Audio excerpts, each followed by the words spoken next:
এই টাক ফাটা গরমে আমি নিয়ে এসে একটা সিম্পল শরবত, তার জন্য লাগবে গুড়। আর আমি হামানদিস্তা পাইনি, তো বেলনা দিয়ে ঠুকঠুক ঠুকঠুক করে ফাটায় তারপরে বোতলে এক এক করে ভরাতে হবে। আর তোমরা তো জানো যে স্বাস্থ্যের পক্ষে গুড় খাওয়া কতটা ফায়দা, ধুলোবালি সব নোংরা বেরো যায়।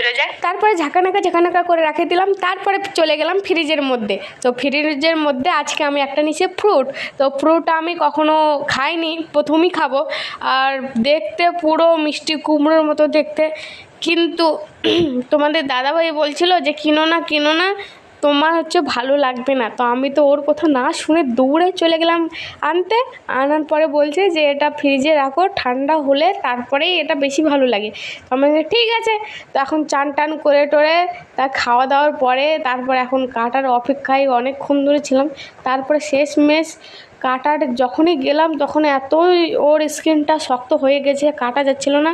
অনেক যুদ্ধর পরে কাটানোর পরে তোমাদেরকে দেখাচ্ছি যে দেখো পুরোটাই বাঙ্গির মতো। সেন্টটা একটু আলাদা একটু ছিল।